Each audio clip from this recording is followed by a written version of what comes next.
Hello. Then. Now.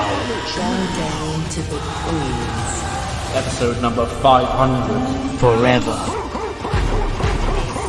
Looks like hell froze over. Without any more further ado, Together. let's jump straight into the show.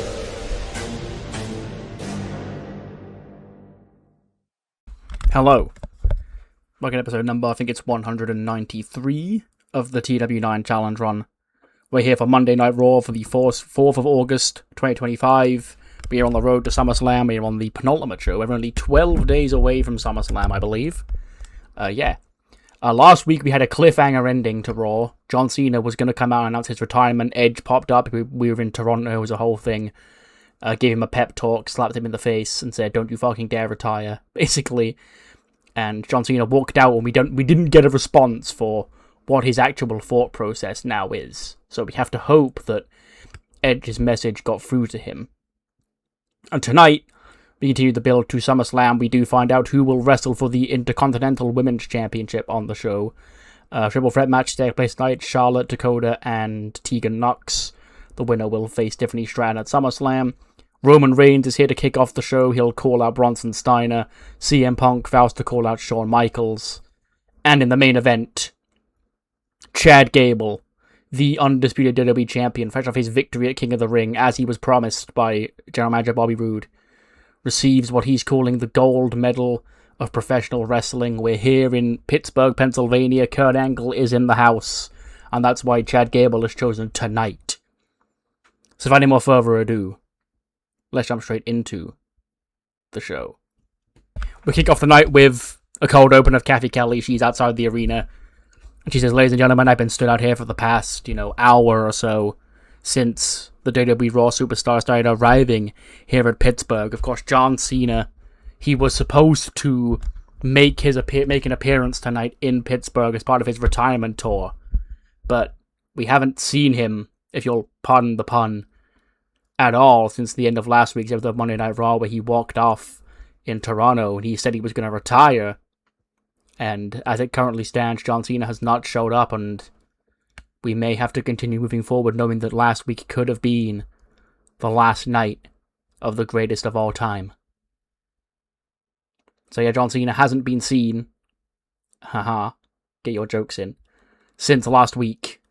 And he's supposed to be here tonight, but it's not looking good, Brev. Roman Reigns and Paul Heyman make their way out to the ring to open the show. Big pop. And Roman gets into the ring and he goes, "Pittsburgh, Pennsylvania. Acknowledge me. You see, recently, your tribal chief has been having a rough time of things around here on Monday Night Raw. Your tribal chief was taken out. And your tribal chief was taken out. Why? I don't know why, but I can hazard a guess why. It's because this group of young kids who are trying to take over this place saw me as the top dog. They saw me as the head of the table because I am the head of the table, not just in my family, but in this entire company.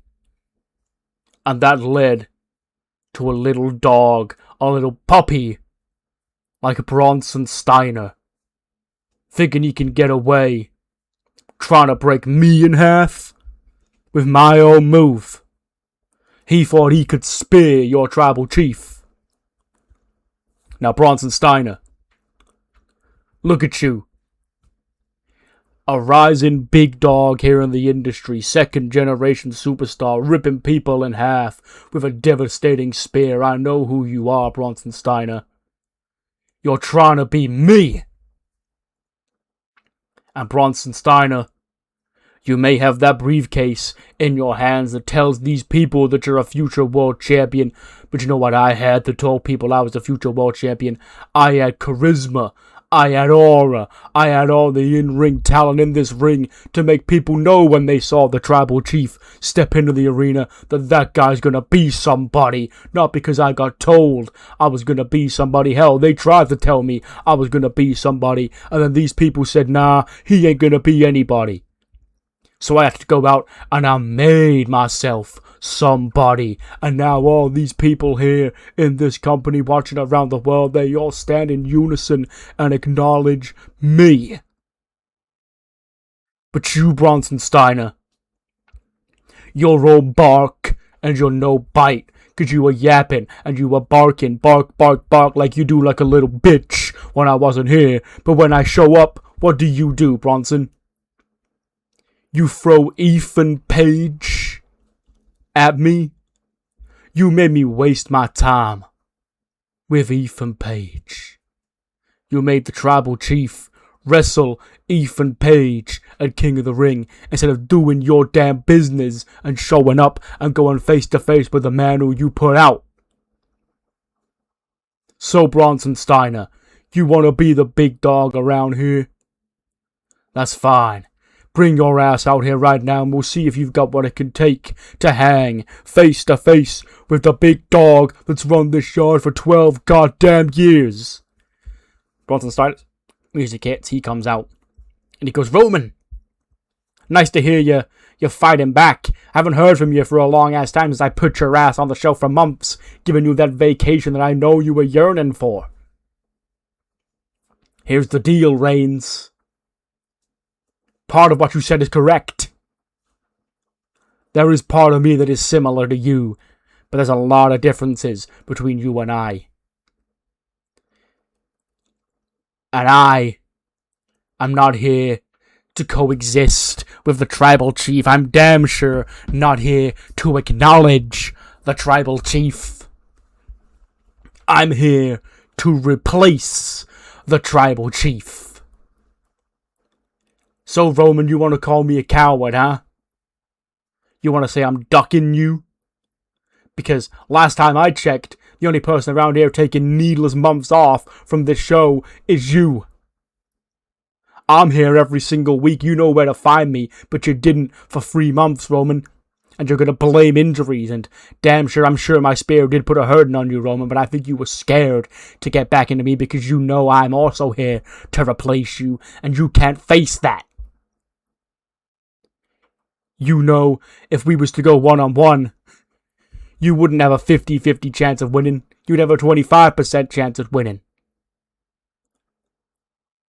And I'm not even going to give you the satisfaction of doing it yourself, Roman, because you messed with the wrong man. You called the wrong man a coward.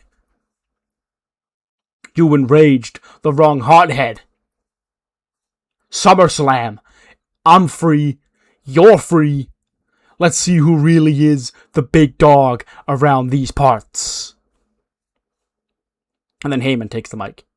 He goes, Bronson Steiner, let me be clear with you. I have long been an admirer of your work, Mr. Bronson Steiner. Hell, I was an admirer of your daddy's work and your uncle's work back in the day. And when you broke into this industry, everybody under the sun, they said, hey, Paul, there's this kid named Bronson Steiner. At the time you were called Prom Breaker. And they said, you can take this guy under the ring. We think this guy could be the next Paul Heyman guy. And in any timeline, Bronson Steiner, I would love to have been your advocate. But unfortunately, you live in the timeline where you've messed with my tribal chief. And my loyalty to my tribal chief trumps any desire I have to make anybody on the level of the tribal chief. So you want Roman Reigns at SummerSlam, huh? You want Roman Reigns at SummerSlam. You got him.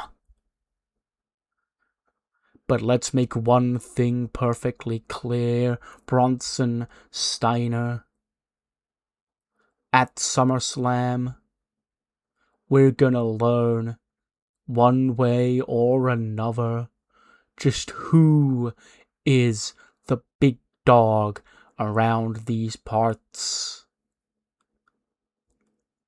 Do you know what that means for you, Bronson Steiner? It means you're going to be the latest name to be conquered, smashed, and stacked, and put down by your tribal chief, Roman Reigns. And here's the kicker, Bronson Steiner. When the match comes to a close and Roman Reigns stands tall, do you have it within yourself to admit your failures and acknowledge your tribal chief? The Bronson Steiner just laughs and goes, will I have to acknowledge the tribal chief if I lose, huh? Do I have what it takes? Good luck with good job, we're never gonna have to find out. Because at SummerSlam, I'm coming for that ass. And he leaves. So yeah, Bronson Steiner, Roman Reigns, SummerSlam. Big dog versus big dog, spear versus spear. Second generation versus second generation, football versus football. A lot of similarities between these two when you put it that way. And, well, I say Roman accepted it. Technically Heyman accepted it, but, you know, obviously Roman's not going to be against the match because he's not a pussy. Kelly Kelly's then backstage with the Undisputed Era. Again, you know, famous fifth member of the Undisputed Era, Kathy Kelly.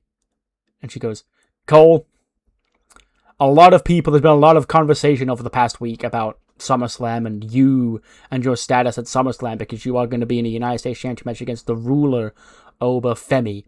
What's everybody going to say, Kathy? How can a guy like Adam Cole Bay topple the ruler? Well, it's quite simple. Oba Femi, he may be tough, he may be big, he may be the hot new car around, he has that new car smell on him, Kathy.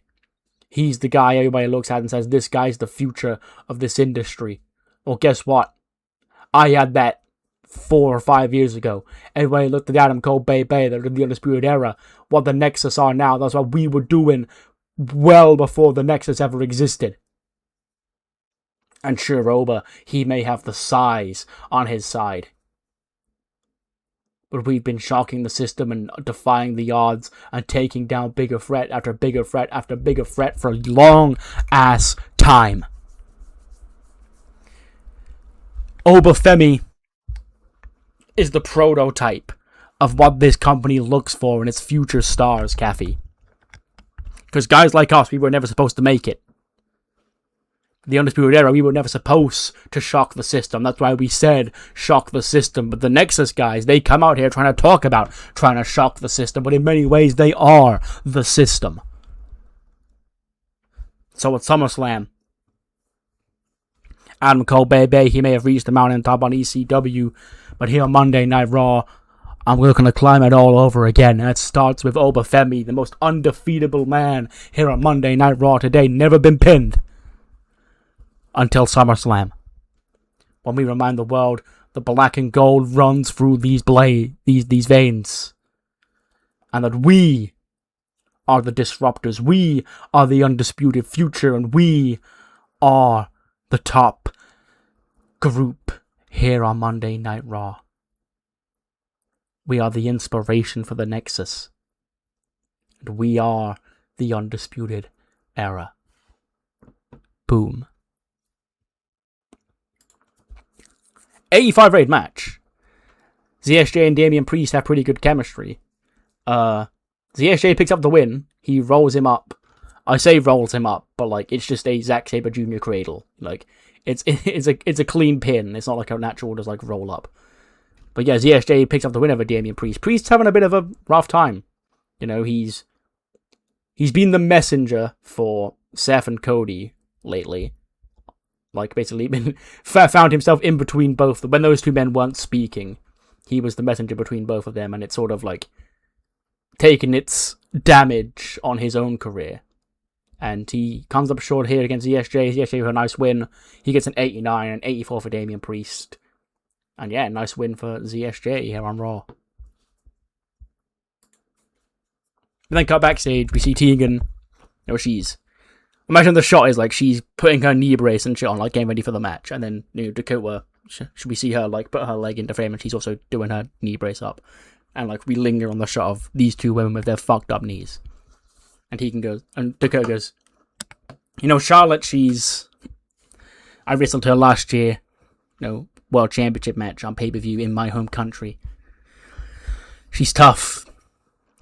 Charlotte, she's manipulative, even though she may be a bit of a better person now than she's been in the past, she's still an assassin in that ring and will target any weak link that she sees. And I learned that the hard way last year when she came after my knee. So it's probably going to be the exact same tonight. So Tegan, as your friend, I'm going to say, if it gets down to it, I'm not going to be afraid to pin you if you seem like you're in trouble out there. Tegan goes, well, of course. I'd say the same about you, but for some reason I don't think that you think that you're going to be in trouble because you're the great Dakota Kai and I'm just Tegan Knox and I've been losing a lot. Because I didn't mean it like that. It's just, you're now really adapting to singles wrestling again, and I obviously have the experience. And Tegan goes, yeah, no, I got it. See you out there. And Tegan leaves.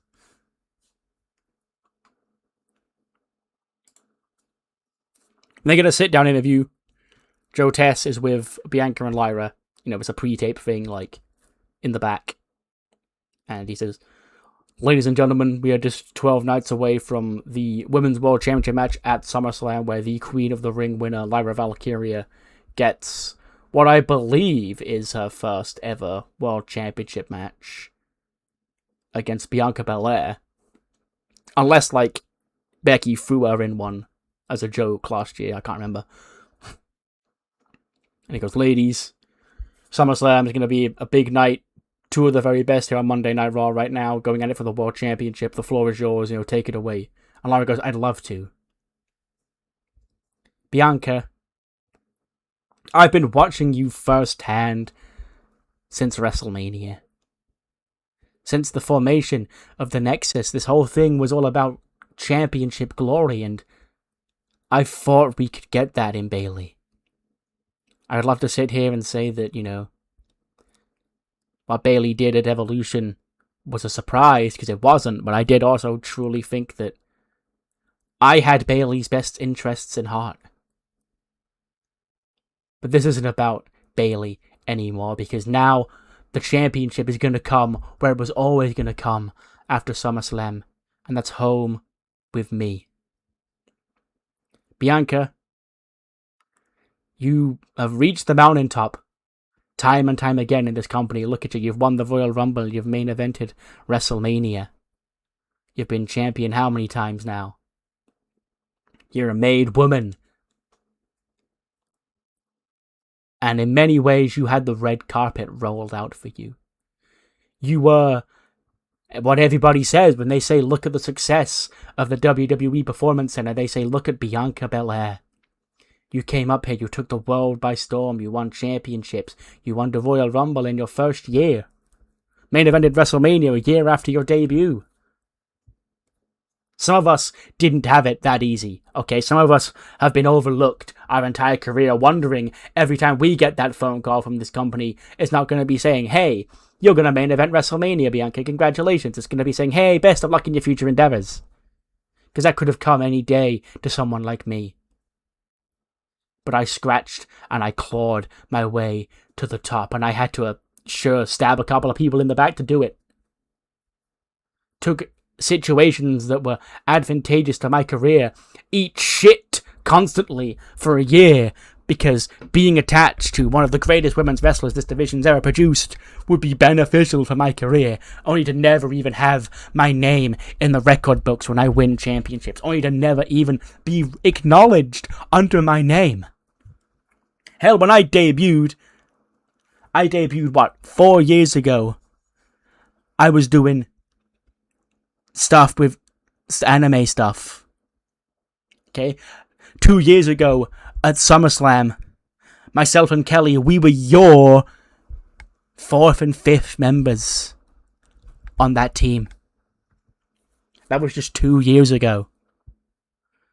You looked at me as nobody. You looked at me as just somebody else to shove on a team because you needed to fill those spots because you were up against 5 women. And now 2 years later, you're standing here Women's World Champion, and I'm standing here Queen of the Ring.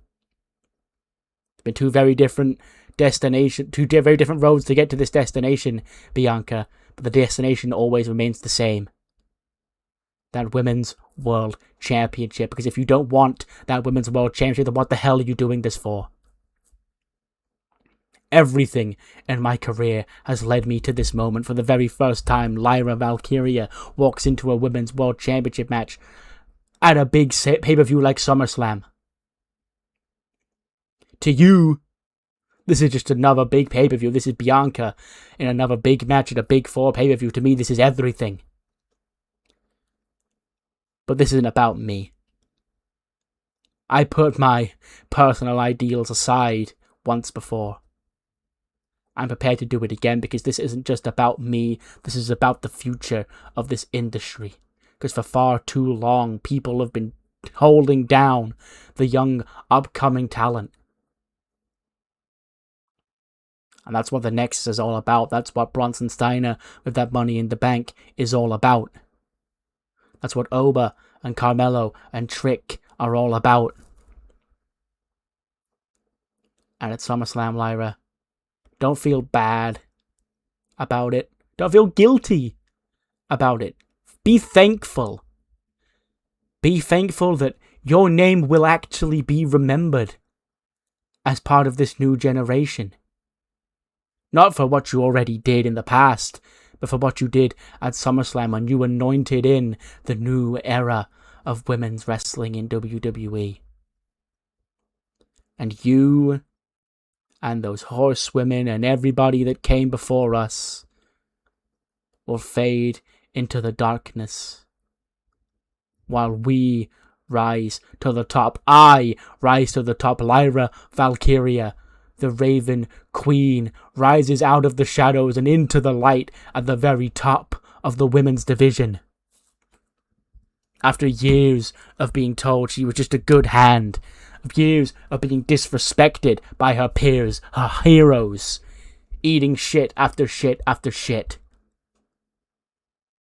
It's my night. And Bianca just takes the mic off her. She goes, or doesn't take the mic out, she gets to sit down. She just leans forward and she goes, Daryl, you said a lot of stuff. And I can't take a lot of that away from you because I respect you for a lot of the stuff you've been through. I don't know if I'd have had the strength in me to survive all that. You're right. There was a red carpet rolled out to me because I'm gifted. They don't roll this out to just anyway. They didn't roll it out to you because you need to find yourself. I knew exactly who I was the day I walked into the door. Any old picture of Bianca Belair from NXT, you look at her, she looks exactly the same as I do now. Why's that? Because I've always been me. I've never needed to compromise myself, be someone who I'm not, or try and pretend to be somebody to get ahead. I get to the top by being authentic, by being real, by being the quickest, the roughest, the best. At SummerSlam, congratulations on your first big championship match, Lyra. Okay, I remember mine. I didn't win it. And that's going to be my motivation to you, Lyra, is go back and watch my first championship match. I lost it. But I still ended up where I ended up now, and that's going to be you in a few years, Lyra, because you do have what it takes to lead this division. And you will one day hold this championship. So don't let your loss at SummerSlam hurt you too bad. Because it happens to the best of us. And Lyra goes, that's what you're going to say, huh? Well, I'm going to prove you wrong. Just like I've proved everybody wrong my entire life.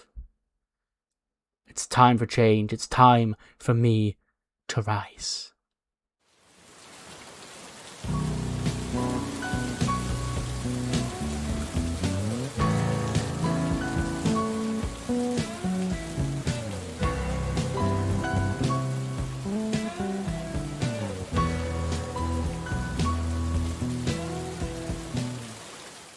$77 raid match. LA Knight, Angelo Dawkins. Just a quick little match to get LA Knight a win on the show. 64 for Dawkins, 70 for Knight. They don't seem to click, so the chemistry obviously dinged the match rating. But yeah, LA Knight picks up the win here tonight. Yeah. And then after the match, as he's celebrating, he turns around and Ethan Page drops him with a twisted grin. Then he goes outside the ring. He grabs a steel chair from the outside of the ring. He sort of like puts the steel chair like on LA Knight's throat, and he has him like on his feet with the chair under his throat, and he like slams it down and like tries to break his throat, basically like smash his voice box or whatever. And then LA Knight's obviously getting checked on by doctors as Ethan Page like mouths off at him, go run your mouth now, huh? Go run your mouth about me now. All this because Los Angeles accidentally spilled a drink on Ethan Page last week. You know, normal reaction to that sort of shit. We then get backstage, and we see Chad Gable. You know, he's organising, you know, he's making sure everything's ready for the gold medal ceremony later on tonight.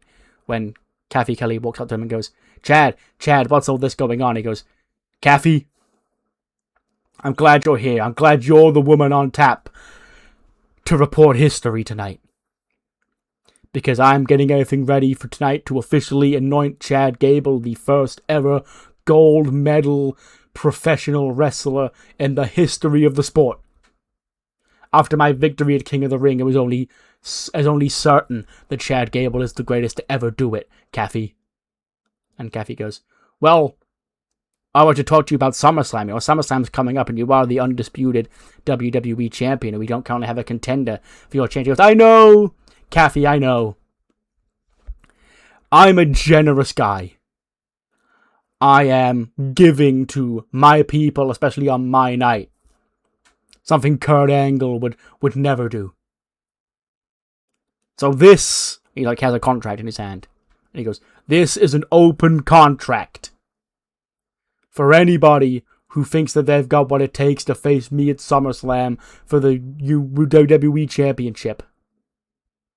When I go out to the ring later on tonight for my ceremony, I'm going to leave this on the desk. This will be sat on the table in the ring. And if you think you're man enough, smart enough to try and take the championship from Chad Gable, come and sign it. And I'll show the world why I am a gold medalist at heart. Thank you, Kathy Kelly. Now, shush. He walks off. So yeah, Chad Gable calling out anyone, basically, for SummerSlam. 89 raid match. Yeah, I knew this game wasn't going to be able to work with the finish I had in mind, so I just made it a no contest, but I'll explain what actually happens. So, yeah. As we teased earlier on tonight, Charlotte is, of course, looking to get a shot at Tiffany. And she's, despite being a babyface, sort of reforming dickhead, she's still the goddamn queen at heart. She's still the daughter of the dirtiest player in the game.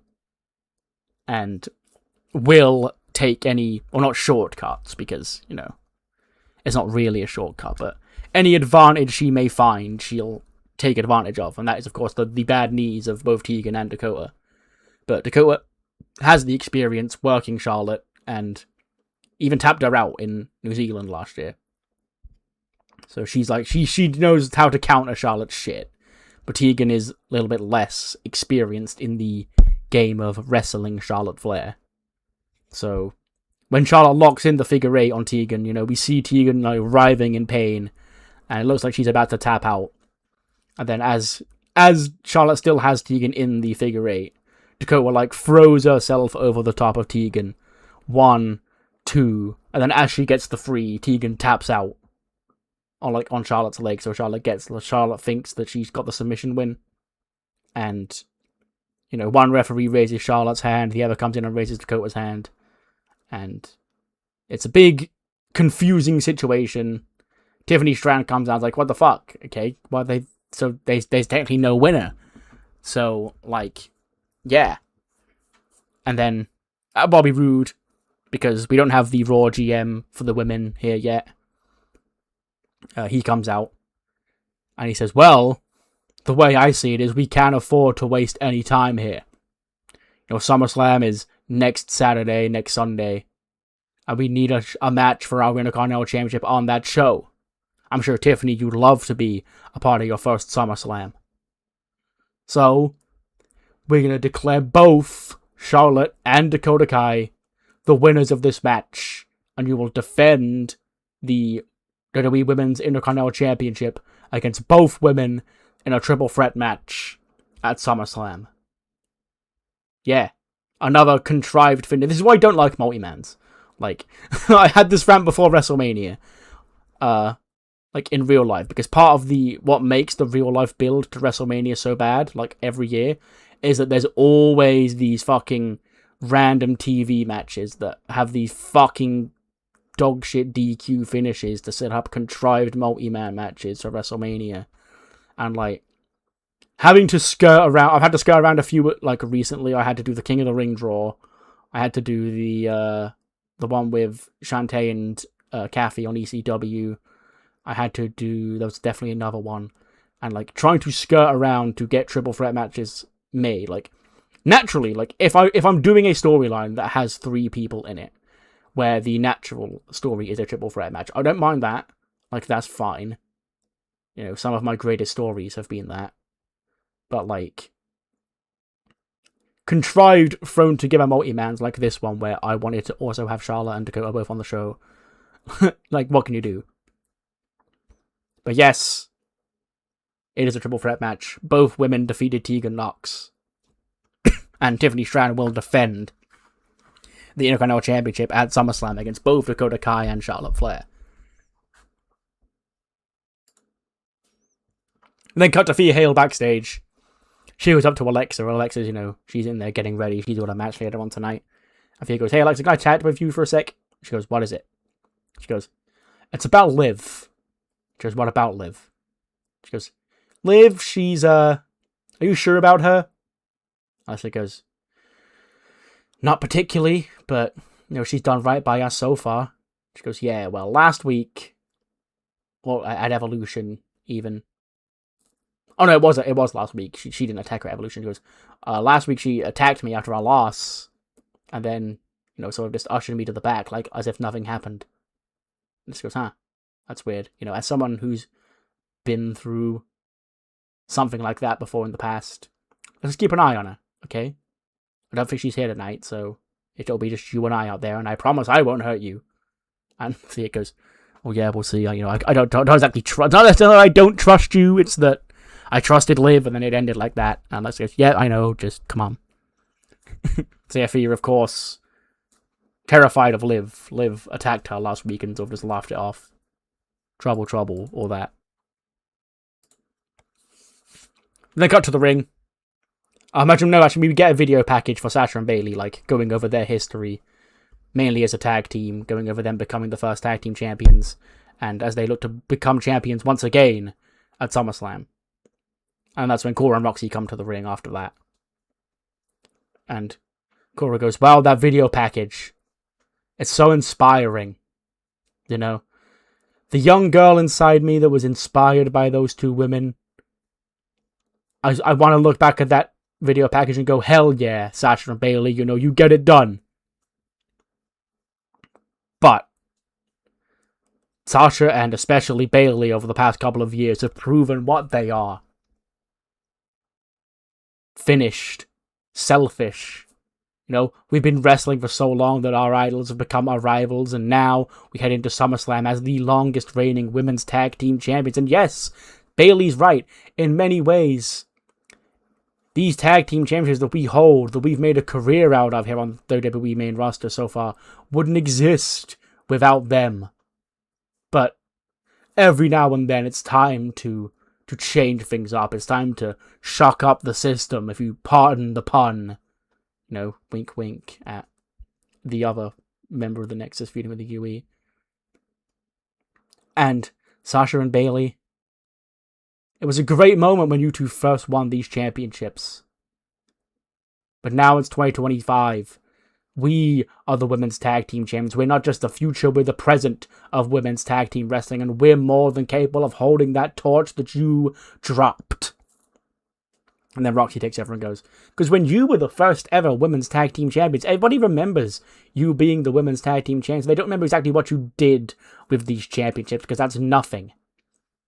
You got what you wanted out of these championships, and that was for Sasha Banks and Bayley to make another history-making moment on a PLE. And then just 5 weeks later, you lost them and never looked at them again.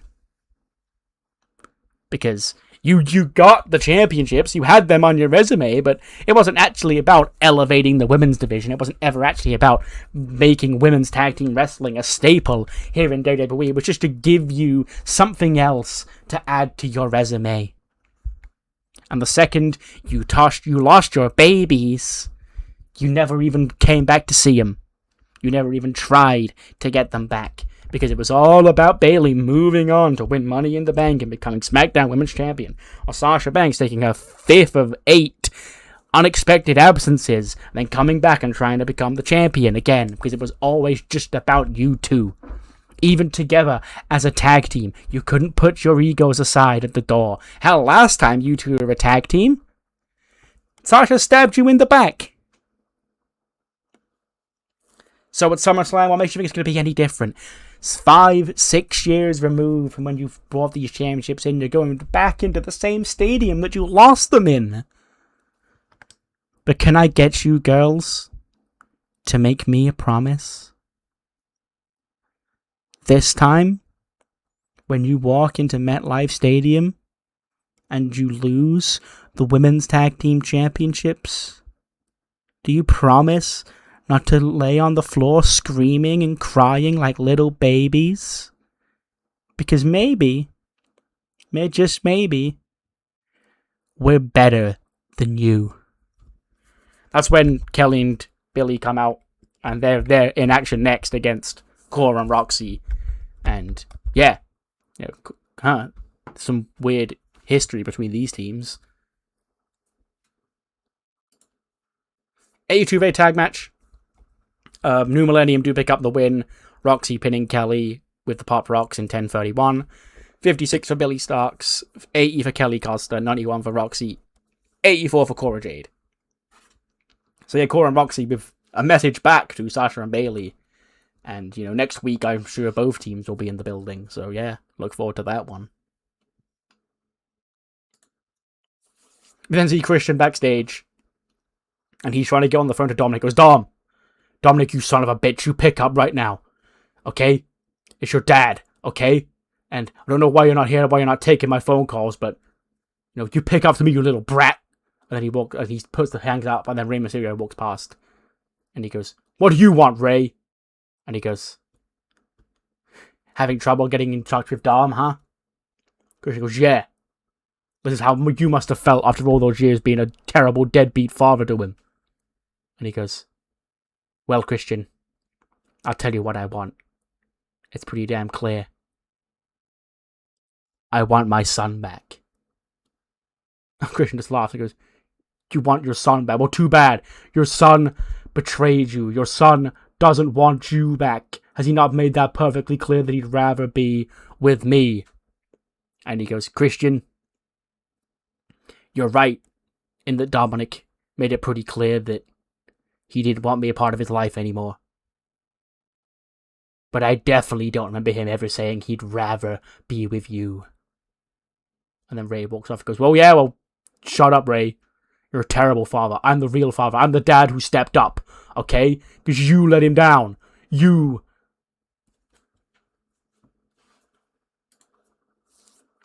Then come to the ring. Out comes CM Punk. He goes, boy, is it great to be alive on a Monday night in Pittsburgh, Pennsylvania, or what? Now, sorry to break it to you, Pittsburgh. No offense to you or your city, apart from the Pittsburgh Penguins. Fuck the Pittsburgh Penguins. Cheap pop, or boo even. And he just laughs it off and goes, anyway, enough about that. Enough about our differences here. Because we're on the same page, you and I. I just had to get that in there. Tonight's not a good night in Pittsburgh, Pennsylvania. And you know why tonight is not a good night in Pittsburgh, Pennsylvania? Shawn Michaels. The Heartbreak Kid, the showstopper. A guy who, when I was breaking into this industry, I looked at as a hero. Of course, I was more of a Brett guy, but, you know, I liked Shawn too. But Shawn, recently, we've seen more of that 90s Shawn Michaels coming out. And for some reason, some inexplicable reason, despite being nothing but good to Shawn, and him being nothing but good to me the entire time we were in WWE together, he's made CM Punk the brunt of it. I should be standing here king of the ring. I should be going on to SummerSlam to wrestle Chad Gable. I should have got my match with John Cena before John seemingly hung it up. And you know why I didn't? Because in the year of our Lord 2025, Shawn Michaels got involved in my match. He hit me with a sweet chin music, and Gunther put me to sleep. Now Gunther, he's one of the greatest wrestlers in the company today. I have no shame in losing to Gunther if I lost to Gunther fair and square. What pisses me off is that I had him beat. And Shawn Michaels is the reason I didn't get it done. So Shawn, you're back there. Get your ass out here right now and speak to me face to face. Out comes Shawn. He goes, Punk! First of all, happy to see you. How you holding up after I HB Shizzle ran back the hands of time and put his boot in your jaw all those weeks ago? He goes, I'm good, Shawn. I'm ready to wire your shot, quite frankly. He goes, listen here, Punk. I tried to tell you all this, but nobody seemed to listen. What I've been doing to you, it's been nothing personal. It was the way you were leading the careers of some of my NXT kids that I didn't quite like. Punk goes, yeah, nothing personal. I've heard that a lot in my career, how it's nothing personal, okay? They told me it was nothing personal when they fired me on my wedding day, Shawn. But guess what? You've made it personal. You getting into my face, getting into my business, trying to stop me from reaching my goals. That makes it personal to me. So what? You didn't like the antidote. You didn't like me taking a bunch of your kids under my wing, so you want to do it yourself. Well, guess what, Shawn? What happens when they get sick of you too? What happens when these young kids in NXT, what happens when Obafemi or Bronson Steiner decide they don't need Shawn Michaels anymore? They don't need any more tutoring because they're at the top of their game, huh? They're going to boot you to the side the way that you made them toss me to the side. Because it doesn't matter who's going to guide those guys to the top. Eventually, they're all sharks swimming in the same pool and sharks have got to eat. And you name them Obafemi, Bronson Steiner, Lyra, Roxy. They're all going to start eating each other. And it's not going to matter if it's you or I. We're just collateral damage in this whole thing. So you don't tell me it's not personal, Shawn, or you could have stopped this a long-ass time ago. But here's where I do find it funny, Shawn. You prided yourself on being, the one wrestler. You went, my retirement is my retirement and that's final. But then a couple of years later, you came out of money for a bag to go play with your friends.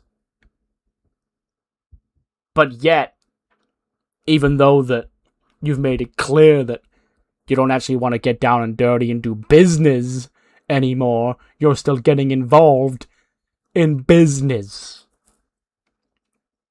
Now, Sean, you and I, when you were here and I was here for 4 years before you retired. And you and I, we never did go one-on-one, did we? And I think you've seen the light back in my eyes, and it's put the light back in yours too. I know what you want, Sean. You want to prove to your kids that old HB Shizzle still has it. Because you wouldn't tell your kids not to do something you wouldn't do yourself, right? But yet you tell your kids to come out here every week and jump CM Punk. And I want to back it up, Sean. I didn't ever imagine myself standing in this ring one-on-one across the ring from Shawn Michaels and us talking and us jumping each other. No, sir. I wanted a match. Big pop. And Shawn goes, Punk, I don't know what you're trying to do. I understand you're trying to get under my skin, but I'm retired. Okay? I've long been retired. Hell, that match you said even, that when I said I came out of retirement for, even that was 7 years ago at this point, Punk, just leave it. Okay? And he goes to leave, and then Punk puts his hand on his shoulder. He goes, no, Sean, I don't think I'm going to just leave it. Okay? You want to come out here and still play with the big boys, okay? You want to still play with the top guys. Run back the youth like you're Shawn Michaels 1995. But then when the going gets tough and one of us actually wants to fight you for it, you run and you tuck your tail between your legs. Like, well, every other version of Shawn Michaels I've ever known. Shawn Michaels 1997 in Montreal, that kind of coward, stands in front of me in the ring right now. Because I'm not a coward. I'm looking to save you, Punk. Because it may have been 7 years, but if I was to go back into that locker room, put on my tights, put on my boots one more time, I wouldn't do it unless I knew I was giving these people a show. Unless I knew I was giving these people the Shawn Michaels they remember. Unless I knew I was giving these people the showstopper. And Punk, those kids, they already look at you as an old man. And it wouldn't do your old man image any favors to get beat by old HB Shizzle at 60. And Punk just goes, I'm willing to take the risk, Sean. The old HB Shizzle, you say he's not in, you say he's still in there, you say he's not going anywhere, bring him out. Let's see him. Because if you're going to keep showing up uninvited in my stuff, eventually we're going to have to do this, Sean. Fight me at SummerSlam. And Sean goes, you know what, kid? You're right. We didn't wrestle each other, and that's a shame that I never got to wrestle you in the prime of your career as you were coming up in this industry, because you're just another loudmouth little punk that I'd have loved to oppress and keep down. Just like I did everybody else who tried to take my spot. But now you're standing tall, thinking that you're that guy. You're not that guy. I'm that guy. My kids, the Nexus, will be watching close at SummerSlam. When they learn that Heartbreak Kid Shawn Michaels, he's not just a great coach. He's still the best damn professional wrestler to ever lace up a pair of boots. And you, CM Punk, your facade you've had going on for 15 years of being the best in the world, you made sure to wait till I was retired till you started doing it. You want one more match out of me? You want CM Punk versus Shawn Michaels at SummerSlam? You're on. Big pop. Bang. Shawn versus CM Punk. SummerSlam. So leading up to this, the match may Never got... I think they might have been in, like, multi-mans or something together, but I don't think there was ever a one-on-one Punk and Shawn match. But we're getting it. And we're getting it at SummerSlam 2025. What a time. Then cut backstage. Bobby Roode's on the phone to somebody. He goes, great. So SummerSlam's the date, yeah? Cool, I'll make sure you get there. I knew you wouldn't want to miss that show. Yeah, I'll see you there. Bye. And then Lyra Valkyria walks in. She goes, who was that? And he goes, I was just talking to, if you must know, the new women's general manager of Monday Night Raw. You know, ECW's got one, SmackDown's got one. It's only fitting that Raw gets one too. And Lyra goes, great. So soon I'm going to know exactly who to deal with my situation. It's not going to be you anymore. And he goes, yes, but for now, what would you like, Lyra? She goes, next week, I want a match. Myself, Cora, and Roxy against Bianca, Sasha, and Bayley. Bobby Roode goes, well, I'll be damned. That is quite the match. And I would love to get it done. So consider it made. And good luck at SummerSlam.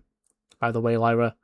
And I try not to get in too much trouble after SummerSlam because it might not be easy for you around here. And Lyra goes, huh? That sounds like a threat.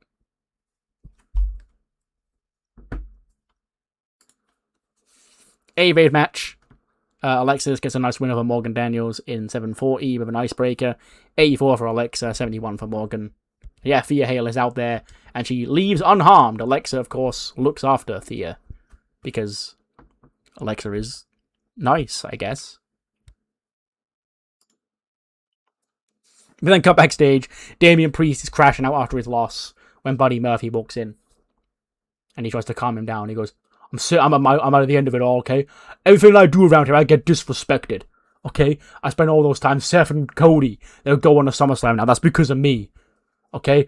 I'm the unsung hero of this whole thing, okay? These Nexus guys, I've been at their tail every single time, yet I feel like nobody respects me, especially that ZSJ tonight. And Buddy Murphy goes, you know, Priest, relax. It's fine. I know what we need to do. What we need to do is remind the world that we are one of the greatest tag teams. That we are part of the greatest stable. And that we are coming for championship gold, whether those championships are still on the Nexus or if they're on Cody Rhodes and Seth Rollins coming out of SummerSlam. That's when ABC walk in. And they go, Priest, for the record, you know, I appreciate you. You know, I see what you're doing here, and you know, as someone in the similar boat, you know, you're the Punk, we're the Punk camp, you're the Rollins camp. You know, it's all crazy, but we do kind of have the same end goal here. And you stepping in against us at WrestleMania, and then us getting booted.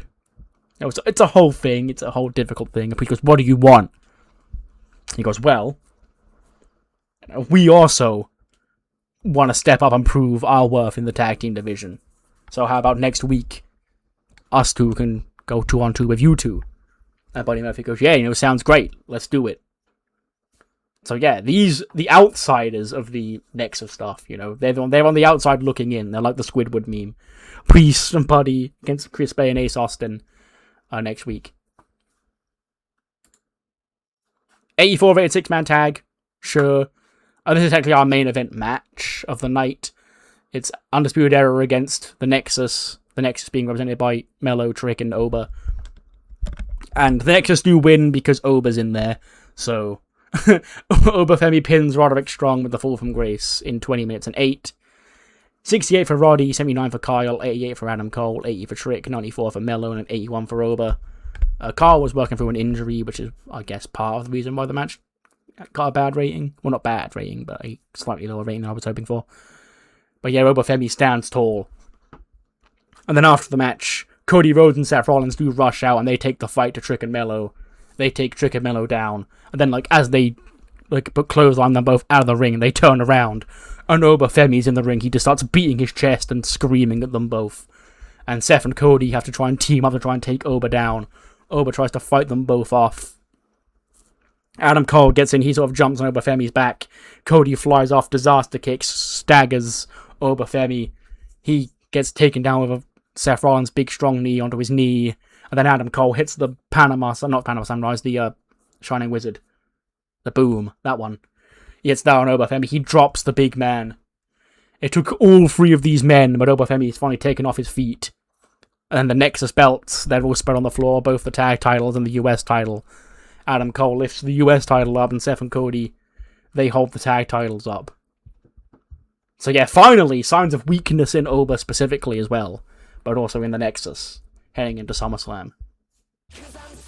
Next week, it is the SummerSlam Go-Home show for the Raw brand, and we have a couple of matches set for that show, the first being the tag team match we just heard about backstage. Ace Austin and Chris Bay look to make their mark in the tag team division as they take on Damian Priest and Buddy Bloody Murphy.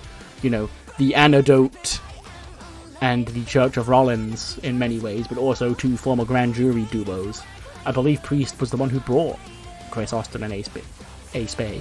Chris Austin and Ace Bay. Them into the grand jury. Well, it was technically Ziggler, I guess, but yeah. Anyway, 6-woman tag team match has now been made official. Star-studded lineup, Sasha Banks and Bayley team up for the first time in, I think, just over a year. I think it was like January 2024 when that split happened, because it was before Mania 40. And they also teamed with Bianca Belair to face Cora Jade, Roxy Perez, and Lyra Valkyria. And a 6-man tag team match featuring the Nexus has now been made official. Carmelo Hayes, Trick Williams, and All Ego Ethan Page will be representing the Nexus against the trio of LA Knight, Seth Rollins, and the American Nightmare, Cody Rhodes. And then moving on to SummerSlam, we have a fair few matches announced for SummerSlam. The first one we announced last week in the main event. Carmelo Hayes and Trick Williams will defend the World Tag Team Championships against the dynamic duo, the will they, won't they, are they friends, are they not friends duo, Cody Rhodes and the American Nightmare. Oh, he is the American Nightmare. And then Seth freaking Rollins. Also, another Nexus man in action. Bronson Steiner, Roman Reigns. That clash of the Titans, that clash of the big dogs, if you may. That has been made official for SummerSlam. And it is now official. The dream match. Many years after we thought it was impossible, showed this graphic to somebody from 2014. CM Punk versus Shawn Michaels.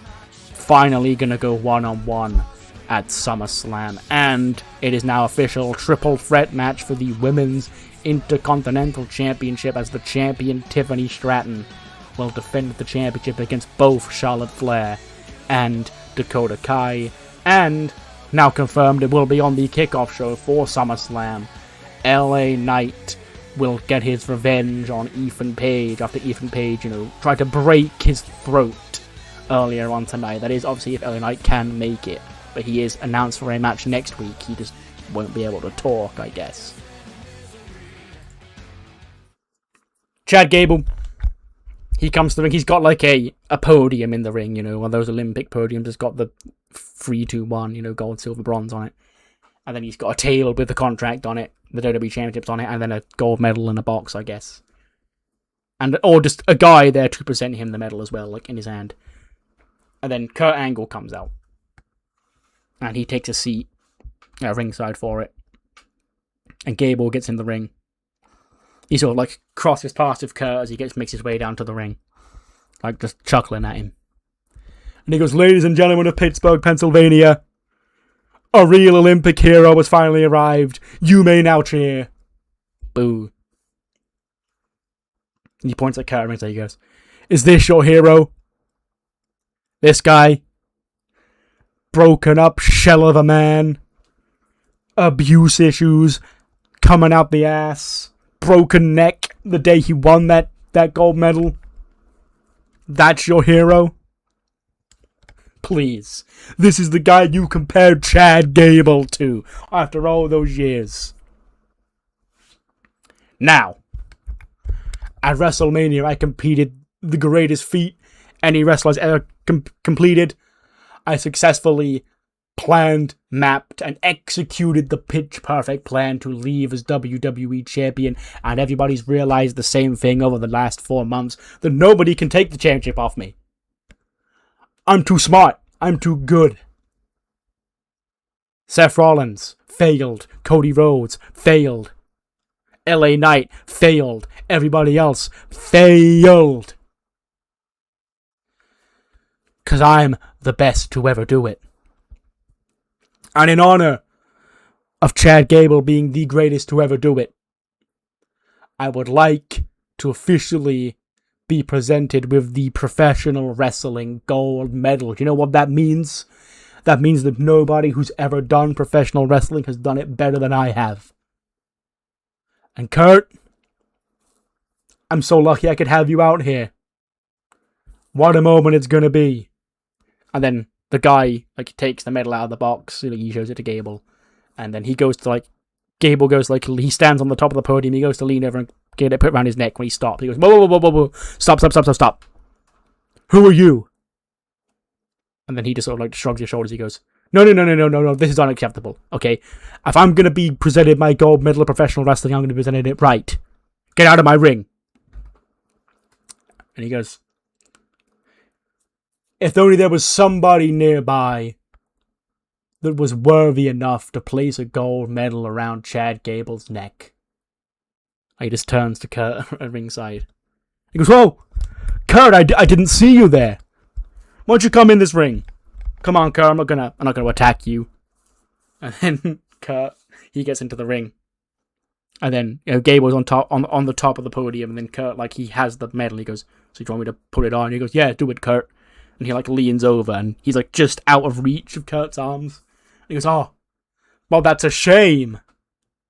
I guess you've got to come up here and do it. He sort of, pats the number 2 podium. Like to say, Kurt, you're fucking number 2, you stand where you belong. And Kurt, he sort of just looks at it. He looks at Gable and he goes, this is my night, Kurt. We're trying to make it about yourself. Okay, this is all about me. Chad Gable, you're superior. And Kurt, he does sadly get up onto the second place podium, and he does put the medal around Chad Gable's neck. And it's supposed to be this cathartic moment for Gable. But instead he just looks down at the medal in disgust. And he goes, what's this? Huh? This is it? He takes it off and he throws it on the floor. He goes, no. Like I said, we're gonna do this properly. Kurt, I don't want you to put that medal around my neck. I want yours. And Kurt's like, what the fuck? No, that's my gold medal. And Chad goes, you put your medal around my neck and you do it now. Or else Pittsburgh are gonna watch their hero get crippled tonight. And Kurt, he looks down at his own gold medal. And he can see he wants to fight back. And Gable slaps him in the face and he goes, you put it on me now, Kurt, huh? And Kurt, sort of grabs the back of his neck. Because he knows his neck is fucked. And he sadly knows he can't physically wrestle Chad Gable. And he does put the gold medal on his neck. And then big boos as Kurt sadly gets off and goes to leave. Gable takes in the boos. He stands there with his arms out wide. And he goes, ladies and gentlemen, please now. Hold your applause. Stand for the national anthem. And he stands on the podium. The anthem starts playing. Kurt, he's left at this point. And Gable hops down. And he goes, you know what? I'm feeling generous tonight. I'm gonna give you guys a treat anyway. He then goes to the outside, he grabs Kurt, he throws Kurt back into the ring, and he locks him into an angle lock. People are trying to get Gable off Kurt, he's trying to, break his ankle with his own move. Chad Gable is gonna continue to beat up Kurt Angle.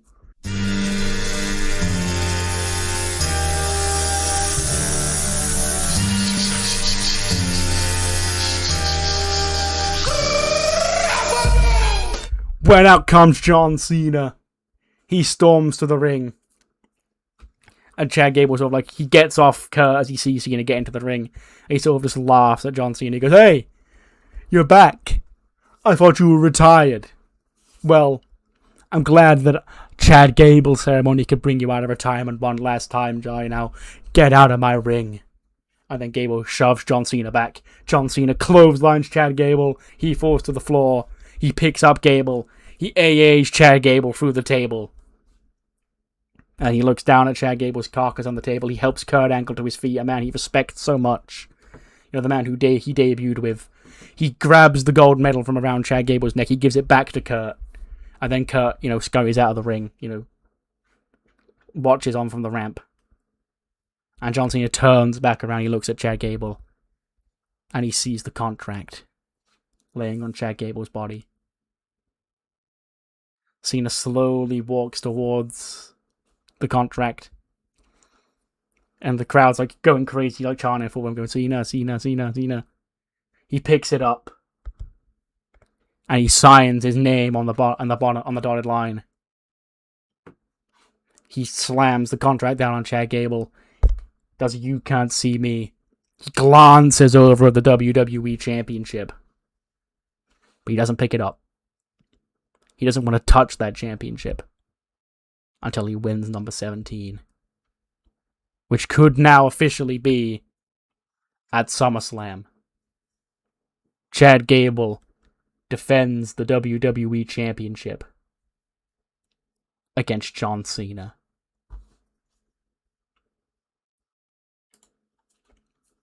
'98 show. Yeah, there was a lot to fit in that. I had like fucking 4 big long promo segments I needed to do. Hence, this recording has gone on for over an hour. But yeah, well, Matt, what you thought of the show? And I'll see you on the other side now for Heat, which probably will be shorter because this Raw was a very long Raw. We kick off Heat with an angle that is supposed to be after the match. Good start. Yeah. So, what this is an angle of Alwie and Shayna brawling after Alwie's victory over Carmella. And Brandy Rhodes comes out and says that she's already sick of this and wants to nip this shit in the bud. So next week, I guess technically on the SummerSlam Go Home episode of Heat, we're going to see Alwie and Shayna go one-on-one in the main event. We follow that up with a match. Alwie Maikawa defeats Carmella. Sure, 82 is pretty good though. Carmella's only scoring 66-ish. That's why Shayna is the one with the feud. And yeah. But yes, Alwie picks up the win here tonight over Carmella. And will face Shayna Baszler next week to end this short little rivalry of just 2 women who have nothing to do, and I think it would be sick if I made them fight. And they're on different shows. That's what I should be doing more of on Heat, really. 73, that's a lot better than I thought that would be. Thunder Rosa against Jada Parker. Thunder Rosa, I think, lost to Asuka on ECW, so I wanted to just give her a win. Jada, she's been picking up wins as part of this Jade Cargill versus the Divas thing, but she can afford to take a loss. It's fine. That's not going to kill her push or whatever. 58 for Jada, 68 for Thunder Rosa. 56 rated match. Another Lash Legend showcase, and she gets the win. She defeats Eileen Bisping in 8-19 with a Lash extension. 55 for Eileen, 50 for Lash. This is another girl who was just in NXT that had more pop. So, Lash beat her, so I can try and pass her pop on to Lash. And yeah. Main event gets an 80 rating, so it's actually worse than the opener, but that's fine. Solani against the Unholy Union. I think I've done this match not too long ago, but it's good, so I'll do it again. Solani do pick up the win. Sol Ruca pinning Iona Webb with the Soul Snatcher in 14-11. 84 for Sol Ruca, 56 for Kelani Jordan, 69 for Iona Webb, and an 80 for Alba Fire. And that ends a very quick episode of Heat that gets us a 79. Yeah, well, might as well. That's what you thought of the show, mainly of Raw. And I'll see you next time for ECW, where we're going to find out who will be in the final of the King of Extreme tournament. And we're also going to have the friendly steel cage clash between Kathy Cool and Shantae Washington to see who faces Naomi at SummerSlam. See you then.